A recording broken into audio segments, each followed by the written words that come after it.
Hello friends, இன்னைக்கு நம்ம இங்கிலீஷ்ல பேசலாங்கிற நிகழ்ச்சியில புதுசா என்ன பார்க்கலாம். அதுக்கு முன்னாடி ஒரு சின்ன நினைவூட்டல் பார்த்துருவோமா? ரீகால் அப்படிங்கிறத பார்த்துடலாம்.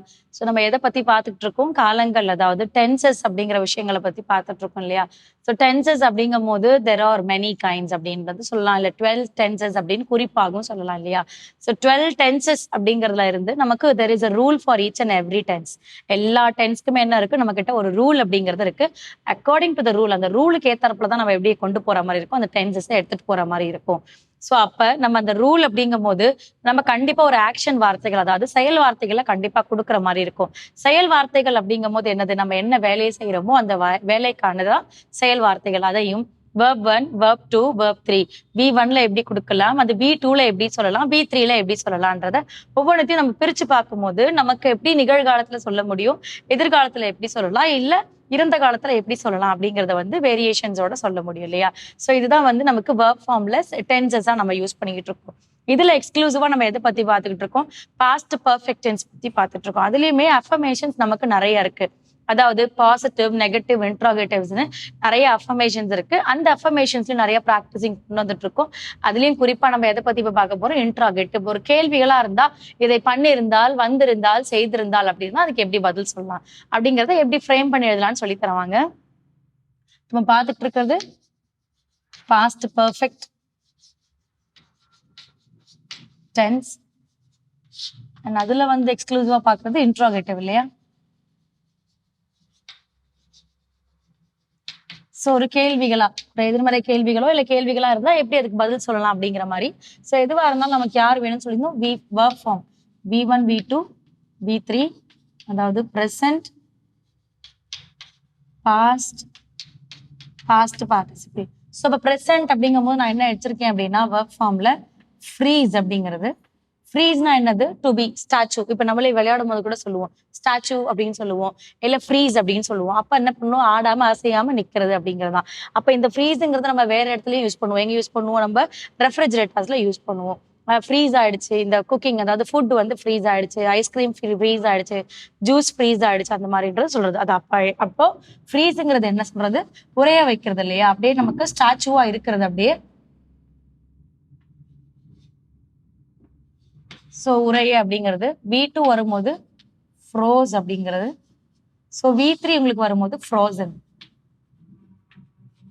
அப்ப ஃப்ரோஸ், ஃப்ரோசன் அப்படிங்கும் போது நம்ம ரெண்டையும் V2, V3 பாஸ்ட் பார்ட்டிசிபிள் தான் சொல்றோம். பட் ரெண்டுக்குமே வந்து ஒரே மாதிரி தான் வரும், உறைந்தது அப்படிங்கிற மாதிரி. ஃப்ரீஸுங்கிறது மட்டும்தான் உரைய வைத்தல், உரைய அப்படிங்கிற மாதிரி. ஸோ அப்ப இதுக்கு வந்து என்ன வரும்? உறைந்தது, அதாவது முடிஞ்ச விஷயம் மாதிரி நமக்கு சொல்லுவோம். ஃப்ரோசன் அப்படி நிறைய இடத்துல பார்த்துருப்போம். Frozen drink and frozen shops அப்படியெல்லாம் பார்த்துருப்போம். அப்பனா என்ன, நிறைய ஐஸ்கிரீம்ஸ், ஐஸ் உடையது அப்படிங்கிற மாதிரி.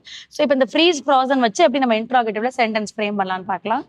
அதுக்கு முன்னாடி there is a rule, subject இல்லையா? ஸோ சப்ஜெக்ட்னு எடுக்கும் போது நமக்கு என்னெல்லாம் இருக்கு? I, we, you, then he, she, they. So இவங்கெல்லாம் நம்ம கிட்ட சப்ஜெக்ட் ரோல்ல இருக்காங்க இல்லையா? ஸோ சப்ஜெக்ட் கூட நம்ம என்ன பண்ணலாம்? நம்மளுடைய பாஸ்ட் பர்ஃபெக்டோடைய ரூல் எடுத்து எழுதலாம். The rule of past perfect. அதாவது நம்ம எக்ஸ்க்ளூசிவா எதை பத்தி பாக்குறோம்? இன்ட்ராகேட்டிவ். ஸோ அப்ப இங்க என்ன வரும் நமக்கு? ஆக்ஸிலரி வெர்ப் அப்படிங்கிறது. ஆக்ஸிலரி வெர்ப் நம்ம கிட்ட நிறைய இருக்கு. Can, could, may, might, shall, should, அந்த மாதிரி நிறைய இருக்கு. ஸோ இங்க வரும்போது நமக்கு என்ன எடுக்கிறோம் அப்படின்னா, ஹேடுங்கிறத எடுப்போம். ஏன்னா முடிஞ்சிருச்சு இல்லையா? முடிஞ்ச ஒரு விஷயத்த தான் பர்ஃபெக்டா சொல்றோம், அதனால ஹேட் எடுக்கிறோம். அப்ப நம்ம அது எது சார்ந்தது? ஹேடுங்கிறது ஆக்ஸிலரி வெர்ப். இதுல ஏன் ஆக்ஸிலரி வெர்ப் முன்னாடி போடுறோம்? இன்ட்ராகேட்டிவ்ங்கிறது கேள்விகளா கேட்கிறோம். அப்ப என்ன இருக்கும்? Invert of subject. சப்ஜெக்டுக்கு முன்னாடி வரக்கூடியது இங்க ஏவி வந்துடும். அதுக்கப்புறம் தான் அவங்களுக்கு சப்ஜெக்ட் ரோல பிளே பண்ற மாதிரி இருக்கும். இப்ப ஏவி சப்ஜெக்ட், அதுக்கப்புறம் ஃபாலோட் பை என்ன வரும்னா V3 அப்படிங்கிறது வரும். அப்ப ஏவி சப்ஜெக்ட் V3 அப்படிங்கிறது வந்துருச்சு. இப்ப இங்க இருந்து என்ன பண்ண போறோம்? ஏவி அப்படிங்கிறது வந்து என்னது? பாஸ்ட் பர்ஃபெக்ட் பொறுத்த வரைக்கும் ஹேட் இல்லையா? ஹேட் கொடுத்தாச்சு. அப்ப ஹேட் கூட என்ன வரும்? நமக்கு என்ன சப்ஜெக்ட் வேணுமோ அந்த சப்ஜெக்ட் யூஸ் பண்ணிக்கலாம். அப்ப நான் என்ன பண்றேன்? ஹேட் ஷீ அப்படிங்கிறது எடுக்கிறேன். V3 வந்து நமக்கு என்னது? Past participle PP.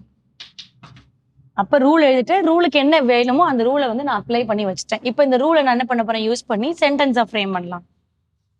Example, first interrogative சென்டென்ஸா frame பண்ணலாம். எப்படின்னா, ஹேட் ஷீ எழுதியாச்சு, ஒரு ஏவி ஒரு சப்ஜெக்ட் எழுதி முடிச்சாச்சு. V3 என்னது நமக்கு? ஃப்ரோசன் இல்லையா? சோ அப்ப ஹேட் ஷீ ஃப்ரோசன் அப்படிங்கிற மாதிரி. அப்போ ஷீங்கிறது என்ன வரும், அவள் அப்படின்றது வரும் இல்லையா. அப்ப அவள் உறைய வைத்திருந்தாள் அப்படிங்கிற மாதிரி தான், வேற எதுவுமே நம்ம கொடுக்கல. ஷீ கொடுத்திருக்கோம், ஃப்ரோசன் கொடுத்திருக்கோம். ஃப்ரோசன்னா உறைந்தது. ஹேட் நீங்க முன்னாடி கேள்வியா இருக்கிறதால அவள் உறைய வைத்திருந்தாள் அப்படிங்கிற மாதிரி வரும்.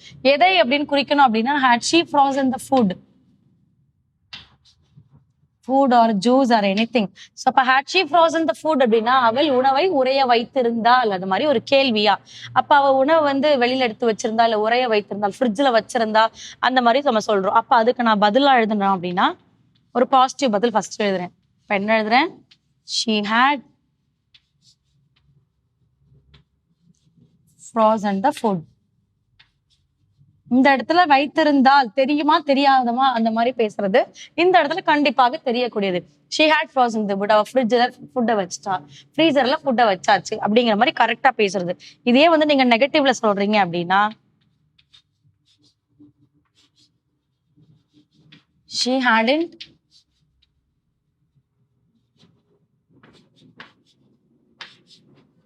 frozen the food. அப்ப என்ன அர்த்தம், அவ வந்து உணவை வந்து என்ன பண்ணவில்லை, உறைய வைக்கவில்லை அப்படிங்கிறது. உறைய வைக்கவில்லைன்னு எங்க வருது, இந்த இடத்துல hadn't frozen அப்படிங்கிறது தான். அப்ப உறைந்தது இருக்கு, இந்த இடத்துல வரும்போது என்ன வரும், உறையவில்லை, அதாவது உறைய வைக்கவில்லை அப்படின்றதா வரும். உறையவில்லைன்னு வரும், பட் அது வந்து கொஞ்சம் கரெக்டா இருக்காது இல்லையா, பேச்சு மொழி மாதிரி இருக்கும். அப்ப வந்து இந்த இடத்துல அவள் உணவுன்றதும் முன்னாடி வந்துடும். உணவு முன்னாடி வந்து இந்த இடத்துல உறைய வைக்கவில்லை அப்படிங்கிறது. நான் முன்னாடியே சொல்லி கொடுத்துருக்கேன், பாஸ்ட் பெர்ஃபெக்ட்ல வரும்போது உங்களுடைய தமிழ்ல நீங்க விவரிக்கிறீங்க அப்படின்னா சப்ஜெக்ட் கூட பின்னாடி நீங்க எதை மீன் பண்றீங்களோ அதுதான் எங்க வரும், சப்ஜெக்டுக்கு பக்கத்துல வரும் அப்படிங்கிறது. அப்ப இங்க சப்ஜெக்ட்ங்கிறது என்ன வரும், அவள் அப்படிங்கிறது தான் இல்லையா. அவள் எதை வந்து உறைய வைக்கவில்லை, உணவை அப்படிங்கிறது தான். அப்ப த ஃபுட் அப்படிங்கிறது தான். சோ உணவை வந்து என்ன பண்ணல, உறைய வைக்கவில்லை. இப்ப இது ரெண்டையும் எதுக்கான பதிலா நம்ம எழுதுறோம், question interrogative. had she frozen the food, அவ உணவை உறைய வைத்திருந்தாள். இதுக்கு நான் ஒரு பதில் சொல்றேன், she had frozen the food, அவ ஃப்ரிட்ஜ்ல வச்சுட்டா அப்படிங்கிறது.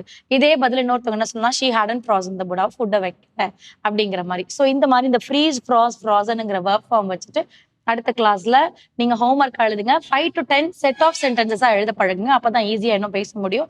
நான் அடுத்த கிளாஸ்ல அடுத்த சென்டென்ஸோட உங்களை மீட் பண்றேன். தேங்க்யூ.